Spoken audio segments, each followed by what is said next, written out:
الحمد للہ رب العالمین والعاقبۃ للمتقین والصلاة والسلام علی سید الانبیاء والمرسلین وعلی آلہ واصحابہ الطیبین الطاہرین، اما بعد، فاعوذ باللہ من الشیطان الرجیم، بسم اللہ الرحمن الرحیم، وقل رب اغفر وارحم وانت خیر الراحمین، صدق اللہ العظیم۔ سبحان اللہ۔ قابل قدر علماء ذوی الاحترام، حاضرین و حاضرات و ناظرین، السلام علیکم ورحمۃ اللہ وبرکاتہ۔ وعلیکم السلام ورحمۃ اللہ وبرکاتہ۔ میرے پیارے آقا صلی اللہ تعالی علیہ وسلم کے پیارے دیوانوں، جس آیہ کریمہ کی تلاوت کا میں نے شرف حاصل کیا، اس سے متعلق کچھ معروضات پیش کرنے سے پیشتر آقا کریم رؤوف الرحیم علیہ التحیۃ والتسلیم کی بارگاہ بے کس پناہ میں جس طریقے سے میں پڑھاؤں، عقیدت و محبت میں ڈوب کر اسی طریقے سے درود و سلام کا نذرانہ پیش کریں۔ الصلاۃ والسلام علیک یا رسول اللہ، الصلاۃ والسلام علیک یا رسول اللہ، الصلاۃ والسلام علیک یا حبیب اللہ، الصلاۃ والسلام علیک یا حبیب اللہ، الصلاۃ والسلام علیک یا نبی اللہ، الصلاۃ والسلام علیک یا نبی اللہ، الصلاۃ والسلام علیک یا نور اللہ، الصلاۃ والسلام علیک یا نور اللہ، وعلی آلک واصحابک یا حبیب اللہ، وعلی آلک واصحابک یا حبیب اللہ، صلی اللہ تعالی علیہ وسلم۔ صلی اللہ تعالی علیہ وسلم۔ میں مشکور ہوں حضرت العلام حضرت علامہ زاہد سلامی صاحب قبلہ مدظلہ العالی کا اور اراکین انجمن رونق اسلام کا، جنہوں نے اتنی خوبصورت محفل سجا کر مجھے رب قدیر اور اس کے پیارے حبیب صلی اللہ علیہ وسلم کے پیغام پہنچانے کا موقع اور سعادت عطا کی۔ میرے پیارے آقا صلی اللہ تعالی علیہ وسلم کے پیارے دیوانوں، میں چاہوں گا کہ آپ شیطان کی شرارتوں کے شکار نہ ہوں، اس لیے کہ شیطان قطعی طور پر نہیں چاہے گا کہ کوئی کام کی بات آپ کے کانوں کے ذریعے دل تک پہنچے۔ وہ آپ کے ذہن کو بھٹکائے گا، آپ کے خیالات کو بھٹکائے گا، تاکہ جتنے کورے آپ آئے تھے ویسے ہی کورے یہاں سے واپس چلے جائیں۔ بے شک۔ میں چاہوں گا کہ آپ شیطان کو ذلیل کریں اور رحمان اور رحمت للعالمین صلی اللہ علیہ وسلم کے فرامین کو سماعت کرنے کے لیے پوری توجہ کا مظاہرہ کریں۔ انشاءاللہ۔ پوری دنیا میں اس وقت جو پریشانی لاحق ہے، وہ پریشانی ہے عدم اطمینان، بے چینی اور بے قراری۔ بے شک۔ ملک کوئی بھی ہو، امریکہ ہو، برطانیہ ہو، یورپ ہو، مشرق وسطی ہو، اگر دنیا میں بسنے والا انسان اس وقت کسی چیز کا متلاشی ہے تو وہ سکون کا متلاشی ہے، اطمینان کا متلاشی ہے، چین کا متلاشی ہے۔ بے شک۔ لیکن آپ اگر یہ تصور کرتے ہو کہ سکون صرف غریب چاہ رہے ہیں اور غریب اپنی غربت کی وجہ سے بے چین ہے، تو میں آپ سے یہ سوال پوچھنا چاہوں گا کہ اگر غریب غربت کی وجہ سے ہے تو سرمایہ دار رات کو سوتے وقت نیند کی گولیاں کیوں لے کر کے سو رہا ہے؟ بے شک۔ دنیا میں جس طبقے کا بھی انسان اس وقت موجود ہے وہ بے چینی کا شکار ہے، بے قراری کا شکار ہے۔ غریبی بے قراری کی وجہ نہیں صرف بن سکتی، اسی طریقے سے جہالت صرف بے چینی کی وجہ نہیں بن سکتی، مظلومیت صرف بے چینی اور بے قراری کی وجہ نہیں بن سکتی۔ یاد رکھیں اور اچھی طریقے سے یاد رکھیں، بے چینی اور بے قراری کی سب سے بڑی وجہ گناہ، گناہ اور گناہ۔ بے شک، حقیقت۔ سرمایہ دار اگر گناہ کرے تو بے چین ہو جائے گا، لیکن اگر غریب ٹاٹ بچھا کر کے اطمینان سے اگر سو رہا ہے اور اس نے اگر اپنے دامن پر گناہ کے دھبے نہیں لگائے تو اسے جتنی سکون کی نیند آئے گی، گناہوں میں ڈوبے ہوئے سرمایہ دار کو اتنے اطمینان کی نیند نہیں آ سکتی۔ بے شک۔ گناہ انسان کو بے چین کر دیتا ہے، گناہ انسان کو بے قرار کر دیتا ہے، گناہ انسان کی طبیعت سے قرار کو چھین لیتا ہے۔ اس وقت امت مسلمہ کی سب سے بڑی پریشانی بھی یہی ہے کہ آج ہماری قوم گناہوں کے دلدل میں اس طریقے سے ڈوب چکی ہے کہ العیاذ باللہ کل تک سچویشن یہ تھی کہ ہمارے اسلاف گناہ کے تصور اور احساس سے کام جاتے تھے، اور آج ہماری قوم گناہ کر کے نہیں کامتی اور گناہ کر کے قہقہا لگاتی نظر آ رہی ہے۔ تاریخ کے اوراق الٹ کر کے دیکھیں تو آپ کو پتہ چلے گا کہ اسلاف تصور گناہ سے کس طریقے سے کانپتے تھے، احساس گناہ سے کس طریقے سے کانپتے تھے، خیالات گناہ سے کس طریقے سے کانپتے تھے۔ اسے تھوڑی سی سمجھنے کی ضرورت ہے تاکہ ہم اپنی زندگی کو گناہ سے آلودہ کرنے سے بچا سکیں اور اللہ کی بارگاہ سے سکون کی دولت کو حاصل کر سکیں۔ میرے پیارے آقا صلی اللہ تعالی علیہ وسلم کے پیارے دیوانوں، سیدنا فاروق اعظم رضی اللہ المولا تبارک و تعالی عنہ کے دور پاک میں ایک ایسا نوجوان تھا جو بڑا خوبصورت تھا، مسجد سے اس کو لگاؤ تھا، مسجد میں آنا جانا اس کی عادت تھی۔ اللہ اکبر، ہر نماز کے لیے مسجد کا رخ کرتا۔ اللہ کے گھر سے اتنی انسیت تھی کہ ایک نماز پڑھ کر آنے کے بعد اس کا دل دوسری نماز کے لیے مسجد سے معلق رہا کرتا تھا۔ اور ظاہر سی بات ہے کہ صدیق اکبر رضی اللہ تعالی عنہ فرماتے ہیں، جس کسی کا دل مسجد میں نہ لگے اسے اپنے ایمان کا احتساب کر لینا چاہیے، اس لیے کہ روئے زمین پر جنت مسجد ہے اور مسجد میں دل ایمان والے کا لگا کرتا ہے۔ بے شک، بے شک، بے شک۔ آج ہماری سچویشن یہ ہے، بازار میں دل لگتا ہے، مسجد میں دل نہیں لگتا۔ بازار میں سکون ملتا ہے، مسجد میں سکون نہیں ملتا۔ آپ ذرا اندازہ تو لگائیے، میرے پیارے آقا صلی اللہ تعالی علیہ وسلم کے پیارے دیوانوں، تاریخ کے اوراق الٹ کر کے دیکھیں تو آپ کو پتہ چلے گا۔ اللہ اکبر، رسول گرامی وقار صلی اللہ تعالی علیہ وسلم ارشاد فرماتے ہیں، جس کسی کی طبیعت بے چین ہو گھر سے وضو کر کے نکلے، مسجد پہنچے، اور اگر مسجد کے اندر درس قرآن کی محفل سجی ہو اس میں بیٹھ جائے، اللہ کی طرف سے سکون اس کے قلب پر نازل ہوگا۔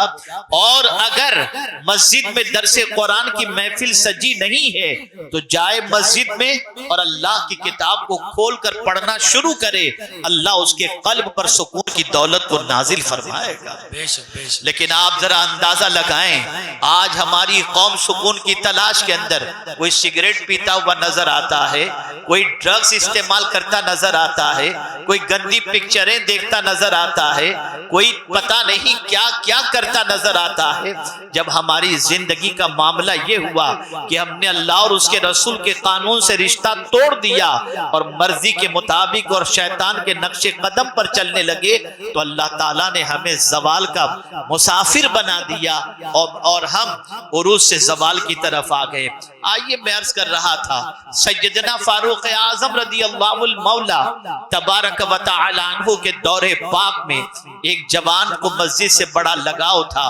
وہ مسجد میں نماز کے لیے آتا جاتا، خوبصورتی کی وجہ سے اس راستے میں ایک مکان پڑتا تھا، اس مکان میں ایک خاتون رہتی تھی۔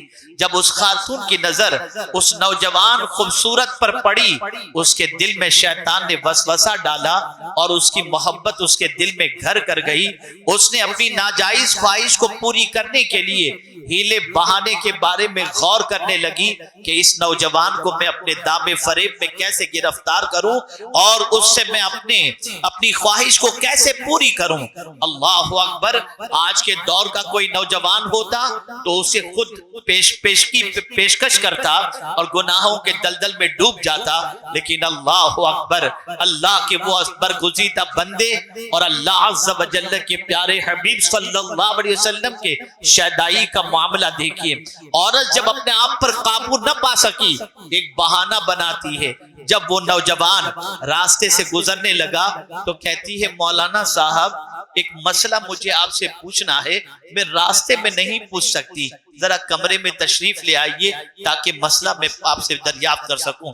جیسے ہی وہ بھولا بھالا نوجوان کمرے کے اندر داخل ہوا، عورت نے کمرے کے دروازے کی کنڈی لگا دی اور اپنی خواہش کا اظہار اس نوجوان کے سامنے کرنے لگی کہ میں تم سے بے پناہ محبت کرتی ہوں، میری خواہش کو پوری کر دو، میرے ارمان کو پورا کر دو۔ اللہ اکبر!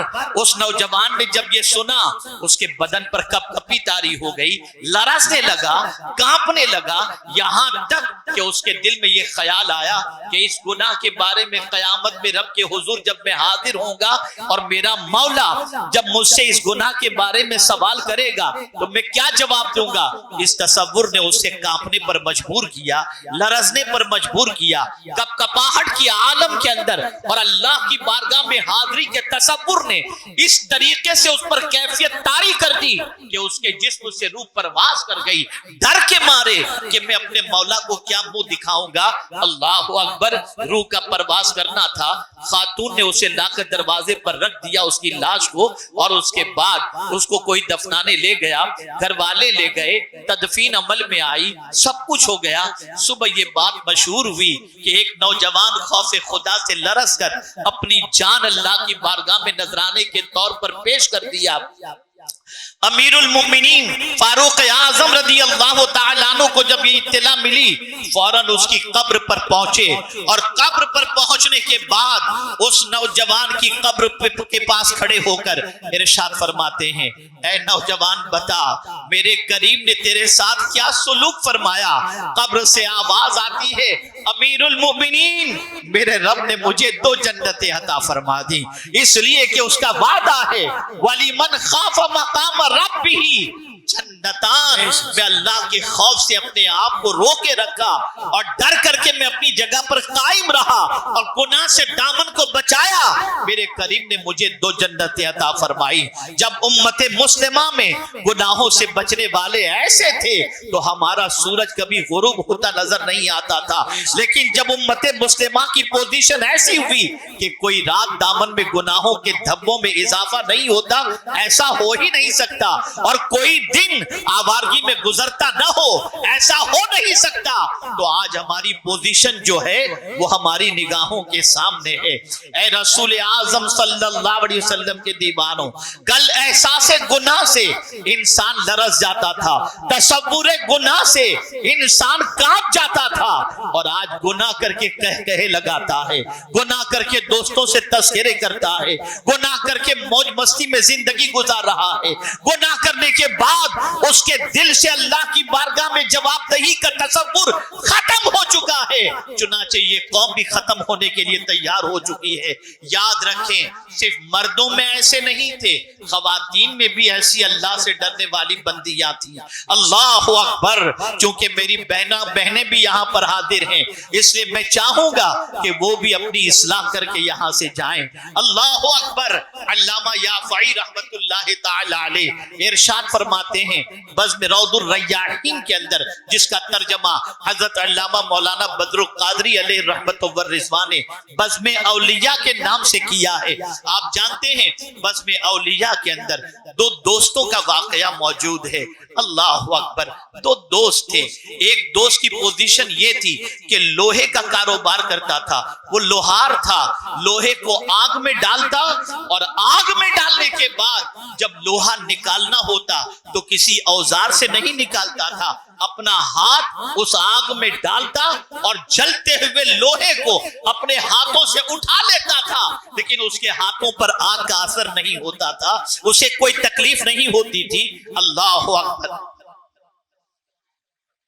میرے پیارے آقا صلی اللہ تعالی علیہ وسلم کے پیارے دیوانوں، ایک مرتبہ درود شریف پڑھیں۔ صلی اللہ علیہ نبی الامی والہ صلی اللہ تعالی وسلم، صلاۃ و سلام علیہ رسول اللہ۔ اللہم صلی علی سیدنا و مولانا محمد معدن الجود والکرم وآلہ وصحابہ وبارک وسلم، صلاۃ و سلام علیک یا سیدی یا رسول اللہ صلی اللہ تعالی علیہ وسلم۔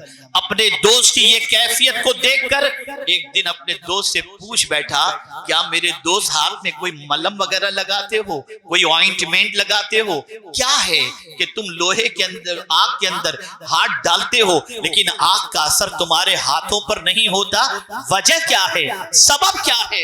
وہ کہتا ہے یار چھوڑو، یہ بس ایک ایسی ہی بات ہے، مت اس کی تحقیق کرنے کی کوشش کرو۔ اس نے کہا نہیں میرے دوست، میں جانے بغیر نہیں رہوں گا، مجھے بتاؤ وجہ کیا ہے؟ اس نے کہا سنو، میں جب جوان تھا تو جوانی کے عالم میں میرے محلے کے رہنے والی ایک لڑکی سے میرا دل لگ گیا تھا اور اس کی محبت کا چراغ میرے سینے میں روشن ہوا، لیکن میں بہت غریب تھا، غربت کی چکی میں پیسا جا رہا تھا، جس کی وجہ سے میں اسے پا سکوں ایسی میری استطاعت نہیں تھی اور حیثیت بھی نہیں تھی۔ چنانچہ ایک مرتبہ ایسا ہوا کہ میں نے بڑی کوشش کر کے عرض یہ کر رہا تھا کہ اس نوجوان سے اس کے دوست نے جب بہت اصرار کیا کہ مجھے وجہ بتاؤ کہ آگ کا اثر تمہارے ہاتھوں پر کیوں نہیں ہوتا، تو اس نوجوان نے جواب میں کہا جب میں غربت کی چکی میں پیسا جا رہا تھا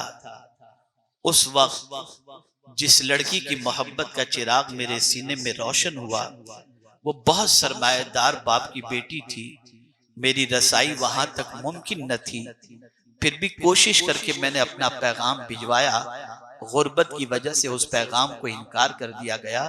اس کے بعد مجھے محسوس ہوا کہ دولت حاصل کرنی چاہیے، سرمایہ حاصل کرنا چاہیے، میں نے بہت محنت کی، بہت مشقت کی اور اس کے بعد میں دولت مند ہو گیا، اور دولت مند ہونے کے بعد میں نے دیکھا اور مجھے معلوم ہوا کہ اس عورت، اس بچی کی بھی شادی ہو چکی، اس کے بچے بھی ہو چکے تھے، میں نے بھی شادی کر لی اور شادی کے بعد میری بھی زندگی گزر رہی تھی۔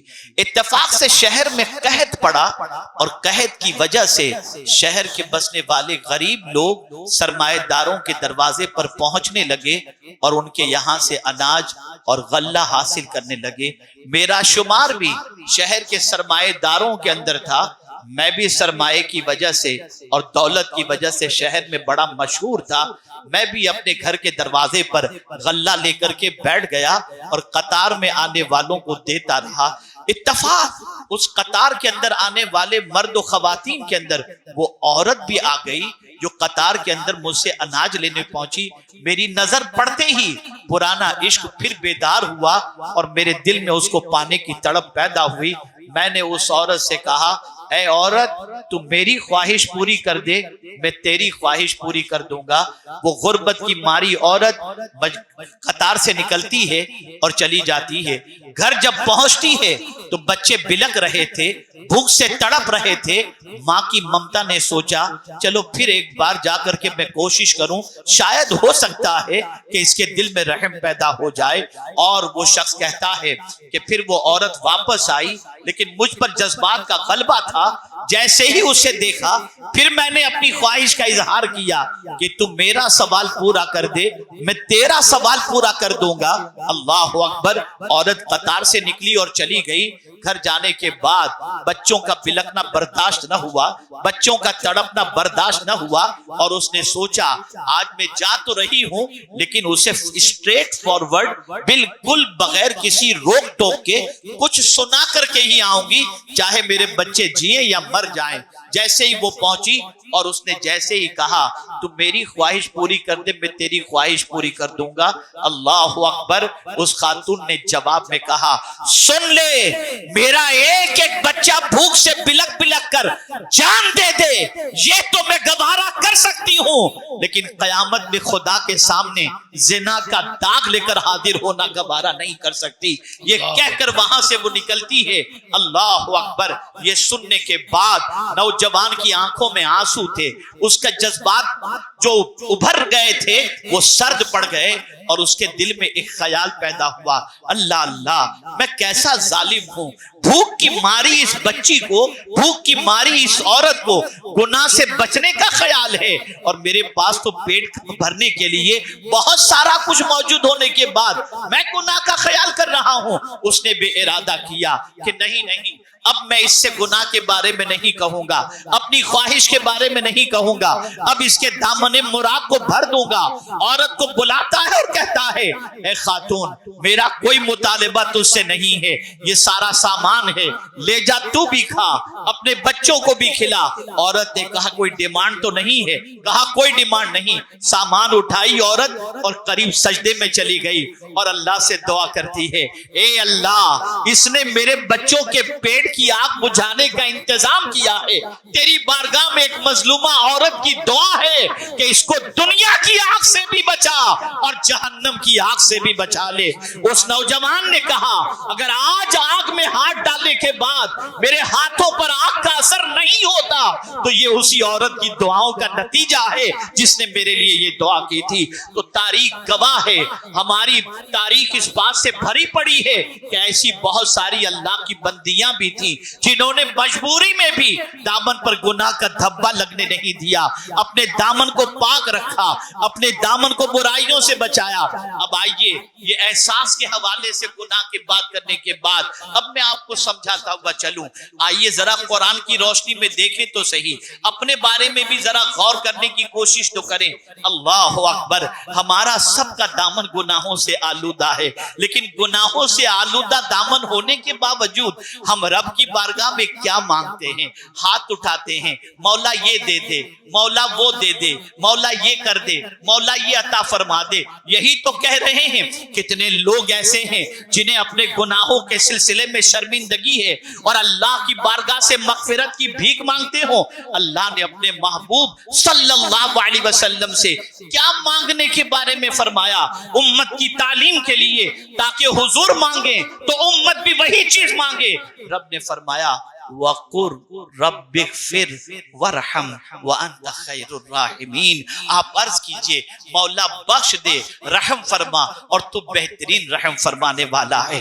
آپ اگر قرآن کا مطالعہ کریں تو آپ کو پتا چلے گا انبیاء کرام علیہم الصلاۃ والتسلیم کی دعاؤں کے اندر مغفرت کی دعا بے پناہ آپ کو نظر آئے گی. لیکن اللہ اکبر، آج کا مسلمان اللہ سے معافی مانگنے کو تیار نہیں، گناہ کر رہا ہے، بد کرداری کر رہا ہے، برائیوں سے دامن آلودہ کر رہا ہے، لیکن معافی مانگنے کو تیار نہیں ہے، مغفرت کی بھیک مانگنے کو تیار نہیں ہے، بخشش کی بھیک مانگنے کو تیار نہیں ہے. آئیے میں آپ کو بتاؤں، حضرت ابراہیم علیہ الصلاۃ والتسلیم بارگاہ سمدیت میں دعا کرتے ہیں تو کیا دعا کرتے ہیں؟ ربنا اغفر لی وَلِوَالِدَيَّ وَلِلْمُؤْمِنِينَ يَوْمَ يَقُومُ الْحِسَابِ.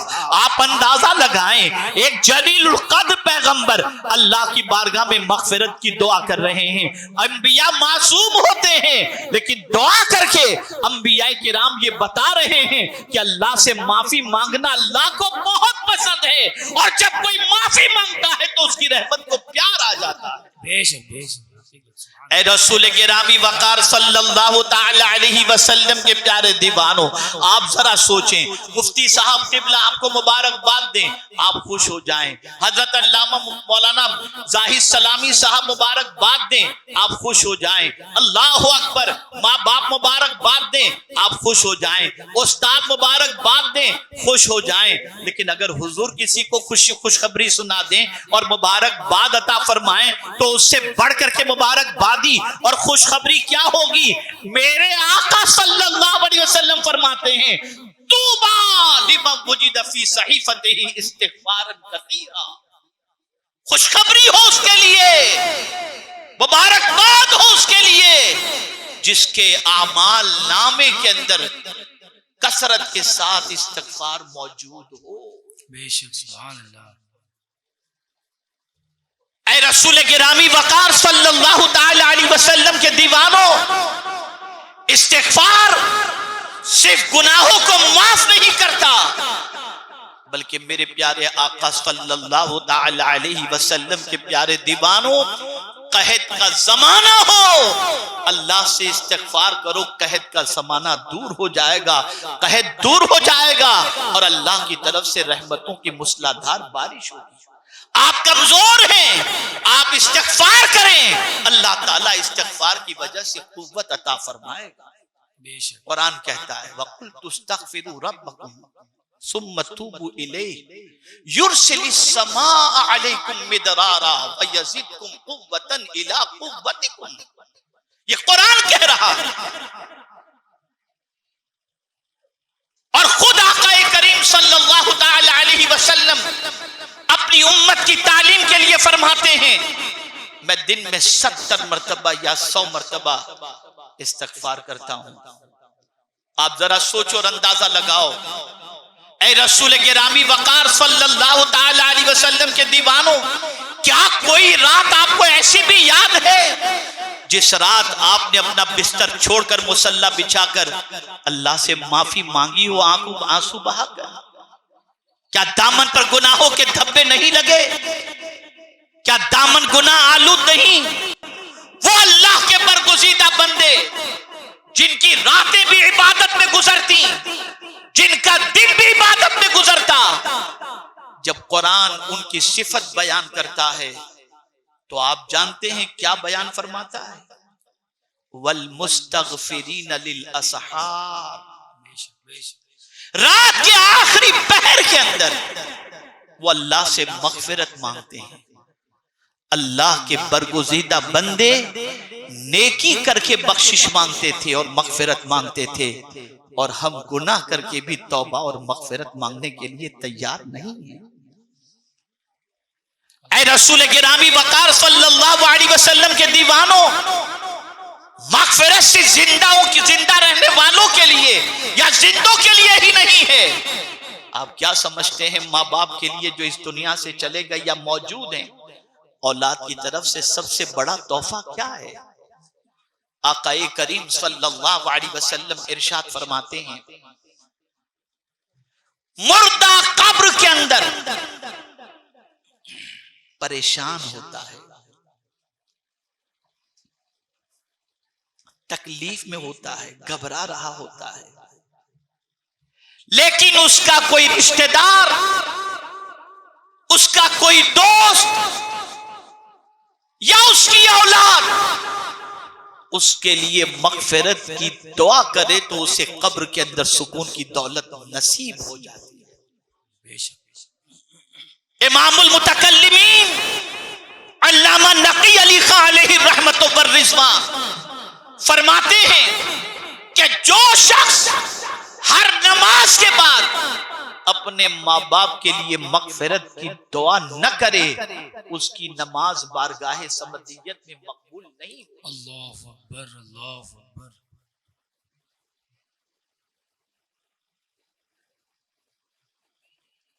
قرآن مقدس کا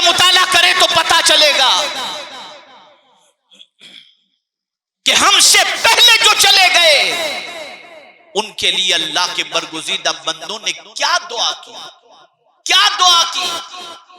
تو قرآن کہتا ہے ربنا اغفر لنا وَلِإِخْوَانِنَا الَّذِينَ سَبَقُونَا بِالْإِيمَانِ، ان کے لیے بھی مغفرت کی دعا۔ میں تو حیران ہوتا ہوں کہ ہم تو جہاں مغفرت کی دعا کرنی چاہیے وہاں بھی مغفرت کی دعا بھول جاتے ہیں۔ اللہ نے مدینے جانے کا حکم کیوں دیا؟ کیا سبب ہے کہ جانوں پر جب ظلم کرو تو حضور کی بارگاہ میں جاؤ؟ کیوں جانے کا حکم دیا؟ کیوں جانے کے لیے فرمایا؟ تو وہاں بھی جانے کے لیے اسی لیے فرمایا وَلَوْ أَنَّهُمْ إِذْ ظَلَمُوا أَنفُسَهُمْ جَاءُوكَ، وہاں پہنچ کر بھی اللہ سے بخشش مانگو، وَاسْتَغْفَرَ لَهُمُ الرَّسُولُ، اور ان کے لیے رسول بھی مغفرت کی بھیک مانگے، مغفرت کی طلب کریں۔ پتہ چلا مدینے جاؤ تو مغفرت، خانہ کعبہ کی زیارت کے لیے جاؤ تو مغفرت، ہر جگہ بخشش کی بھیک مانگو، مغفرت کی بھیک مانگو، اس لیے کہ استاد زمن کہتے ہیں بے سبب بخش دے نہ پوچھ عمل، بے سبب بخش دے نہ پوچھ عمل، نام غفار ہے تیرا یار، بے شک بے شک، سبحان اللہ، بغیر کسی سبب کے ہمیں بخش دے۔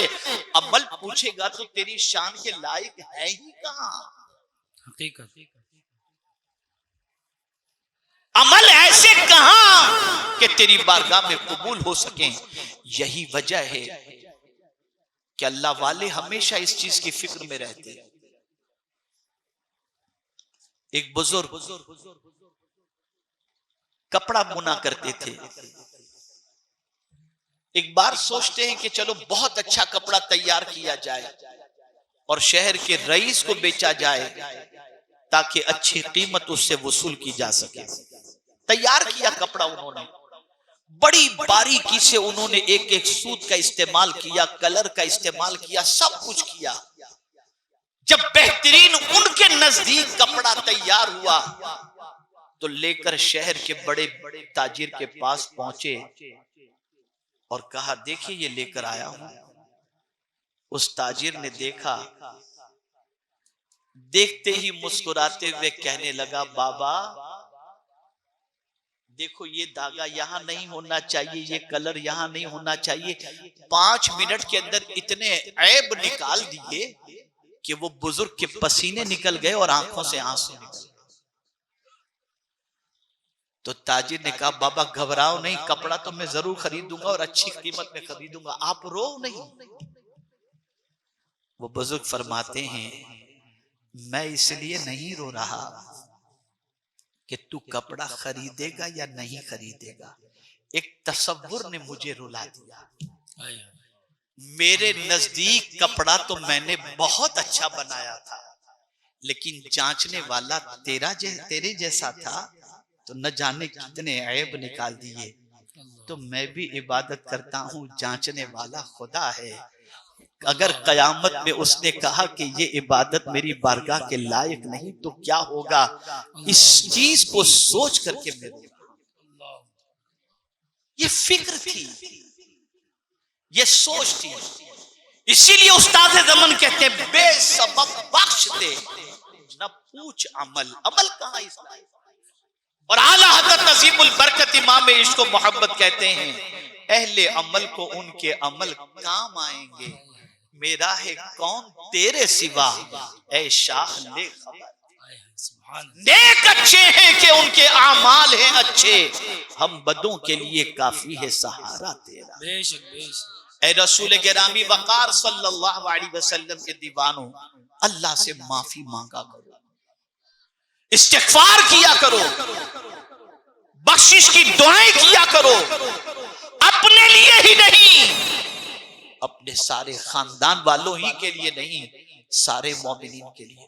الامن والعلا میں اعلی حضرت عظیم البرکت امام عشق و محبت نے ایک حدیث نقل فرمائی ہے، اور اس حدیث کا مفہوم یہ ہے کہ جو شخص روزانہ 27 مرتبہ مومنین اور مومنات کے لیے مغفرت کی دعا کرے، اللہ اسے مستجاب الدعوات بنا دے۔ سبحان اللہ سبحان اللہ سبحان اللہ سبحان اللہ۔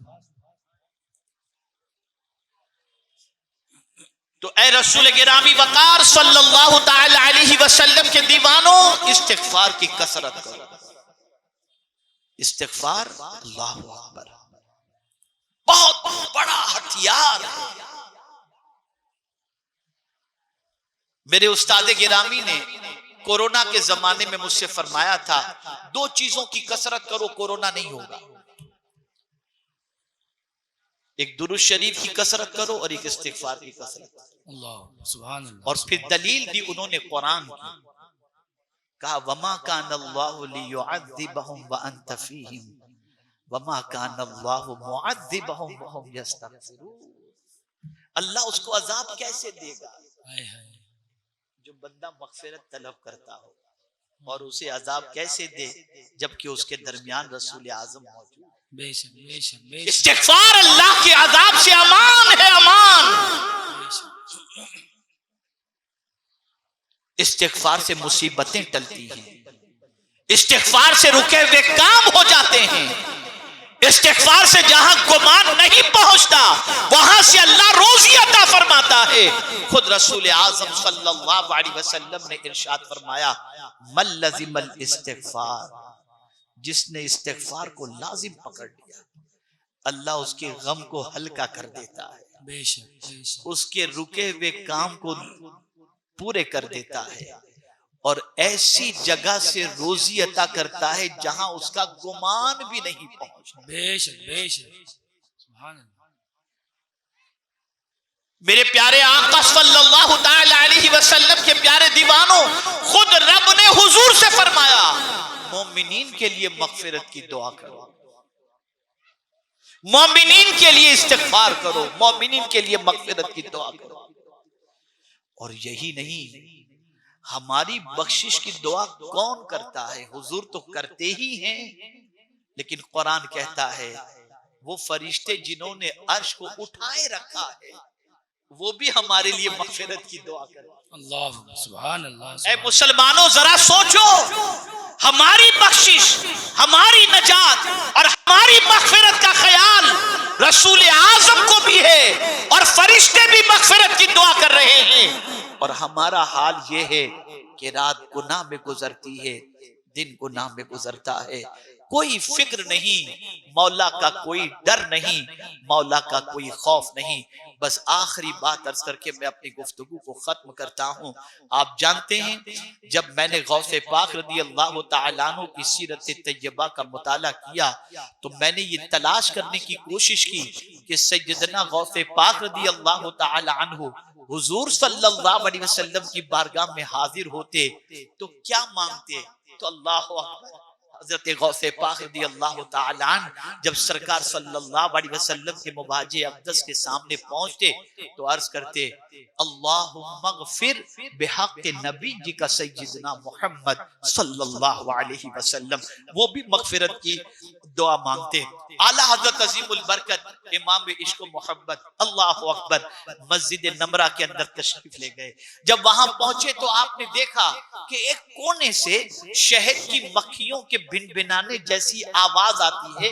مان حدیث یاد آ گئی کہ اللہ کے ولی جب اللہ کا ذکر کرتے ہیں تو اس طریقے سے آواز آتی ہے جیسے شہد کی مکھیاں بنبنا رہی ہوں۔ اعلیٰ حضرت سمجھ گئے کہ وہاں کوئی اللہ کا ولی موجود ہے، فرماتے ہیں میں چلا اور چل کر کے ان سے کوئی اور دعا مجھے نہیں کرانی تھی، ایک ہی دعا کہ میری بخشش کی دعا کر دیں۔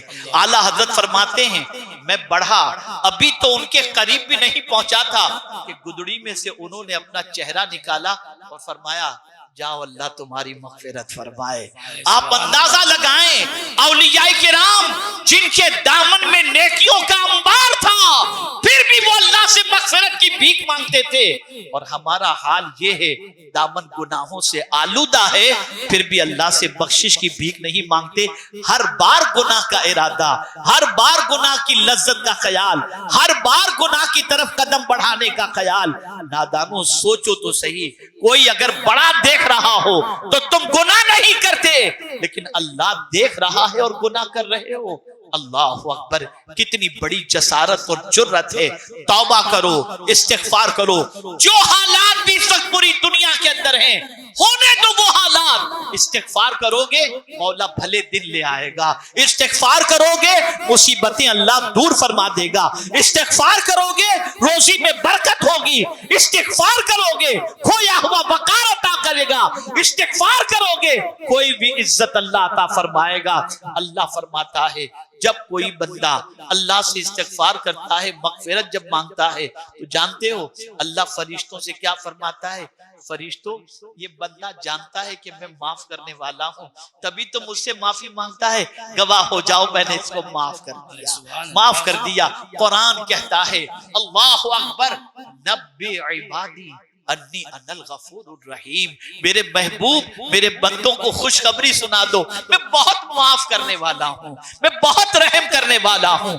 اللہ اکبر، قرآن کہتا ہے ان اللہ یغفر الذنوب جمیعا، بے شک اللہ سارے گناہوں کو معاف فرمانے والا ہے۔ پروردگار ارشاد فرماتا ہے ان اللہ لا یغفر ان یشرک بہ ویغفر ما دون ذلک لمن یشاء، بار بار وہ مغفرت کے سلسلے میں اپنی شان کا اظہار فرما رہا ہے، پھر بھی بندہ اللہ سے مغفرت مانگنے کے لیے تیار نہیں۔ اب سن لو، دل کا بوجھ ہلکا کرنا ہو، دل کو سکون کی دولت دینی ہو، گناہوں کی وجہ سے دل سیاہ ہو چکا ہے، استغفار کرو گے اور آنسو اپنی آنکھوں سے بہاؤ گے تو دل کا بوجھ اور دل کی سیاہی مٹتی چلی جائے گی اور اللہ سکون کی دولت عطا کرے گا۔ سیدنا غوث پاک رضی اللہ تعالی عنہ جن کے دامن میں نیکیاں ہی نیکیاں، جو شکم مادر سے ولی بن کر کے جلوہ گر ہوئے اور جو ماں کے شکم سے 17 پارے کے حافظ بن کر پیدا ہوئے، لیکن تصور گناہ کو جب ذہن کے اندر رکھتے تو کتنا ڈرتے تھے کہ کہتے ہیں کہ جب پہنچے خانہ کعبہ کی زیارت کے لیے دہلیز کعبہ پر اپنا سر رکھ دیا اور عرض کرتے ہیں اللہ عبد القادر کے گناہوں کو معاف فرما دے، اور اگر عبد القادر کے گناہ معافی کے قابل نہ ہو تو قیامت کے دن نابینا اٹھانا تاکہ تیرے نیک بندوں کو دیکھ کر وہ شرمندہ نہ ہو جائے۔ آپ اندازہ لگاؤ جن اولیاء سے محبت وابستہ کر کے بیٹھے ہیں، جس رسول اعظم سے اپنے تعلق کو استوار کر کے بیٹھے ہیں اور جس رب کے بندے ہونے کا دعویٰ کرتے ہیں، ان کی پسند کیا ہے، ان کی چاہت کیا ہے، اس کو خیال میں رکھو۔ آج تک کیے ہوئے گناہوں سے سچے دل سے استغفار کرو، سچے دل سے توبہ کرو، کھویا ہوا وقار بھی ملے گا، کوئی بھی عزت بھی ملے گی، کوئی بھی دولت بھی ملے گی، اور رزق میں بھی فراوانی نصیب ہوگی، اللہ کے قہر سے بھی بچ جائیں گے، اور پروردگار جل جلالہ دونوں جہاں کی مصیبتوں سے نجات عطا فرمائے گا۔ اللہ رب العزت جل جلالہ آقا کریم رؤوف الرحیم علیہ التحیۃ والتسلیم کے صدقہ و طفیل ہم سب کے گناہوں کو معاف فرمائے۔ استغفر اللہ استغفر اللہ استغفر اللہ ربی من کل ذنب واتوب الیہ وما علینا الا البلاغ المبین۔ السلام علیکم ورحمۃ اللہ وبرکاتہ۔